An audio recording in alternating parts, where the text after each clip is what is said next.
Okay. So I've given you my perception of how relationships work, right? How the symbiotic relationship works versus the competition relationship, right? And especially with people with ADHD like me, I'm very analytical and I'm very algorithmic. So I like mathematics, and mathematics, to me, is the root of all logic in the universe. So it basically brings understanding to, we just live in a world. It allows me to give understanding or get understanding to even spirituality and faith. So because I use mathematics, and when I dove into this, this research and this study of philosophy, which really is where I learned a lot of this stuff. And I came to the realization about how to function. I realized that they really are functions, like mathematical functions, like computer functions. Brain is basically a computer running algorithms, but you got to see the algorithms. And people like me who have ADHD, we run super fast, but if we don't understand how the algorithms work, we don't have the code, is probably the easiest way to say it. So the last video was on relationships. We talked about symbiotic relationships versus competitive relationships, right? And how they're both healthy and they both have their place, but everything in moderation is balanced, and you got to balance it out too. So this time we're going to talk about communications in the concept of getting to the root of a problem or understanding. So for me, when I approach a relationship and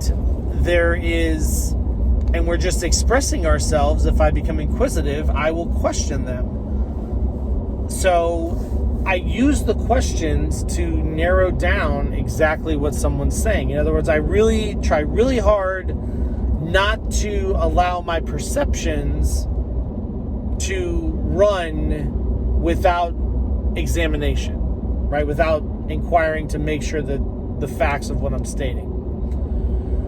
So for some people, they're going to get pissed when you do this. They're going to get angry with you, but it keeps the frustration and anger down. So in researching all the way back to the Decalogue, which is called the Ten Commandments, the ancient Greeks really called it the Decalogue, right? Deca means 10, and log means logic. Hey, there you go. Logic, moral law. That is what the Ten Commandments were in the Bible. So, and the Bible is very geometric and very mathematical. So, going back all the way to there, and then starting through common law, Roman law, and then coming up through, to where we are now, as far as society and how law works, I like using the law as a foundation for how to interact with the world. So I believe that in any, just expressing yourself, people are just talking, right? We get excited, stuff like that. But when there's conflict or there's a challenge, that's where we really need to focus on staying structural.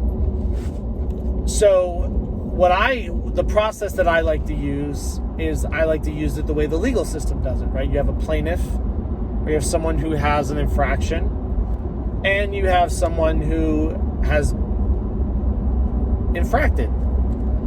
So the plaintiff, the person who's upset or has determined that there's something wrong, presents their case. It's very simple. You present a case, you give a summary of whatever the conflict is or whatever the challenge is, and then you stop. You don't say anything else. And you ask the person what their perception of that is. Now, this is your opening arguments, technically. So then the person comes back and says, this is what I interpreted it to be. Okay, so now that's step 2. Step 3 is now the plaintiff, or the person who feels infringed upon or infracted, now comes back with an examination. Questions, right? Questions. Questions are powerful. They're the only thing that make us human. If we didn't have questions and we couldn't ask them, we would actually just be dogs. That's a fact. The dog will never ask why it's a dog. It's just a dog. Okay? They just want pepperoni. We're human beings. We ask questions. And we're the only animal on earth that can ask a question. That's why we're the baddest thing walking. But when we interact with each other, that's a different story.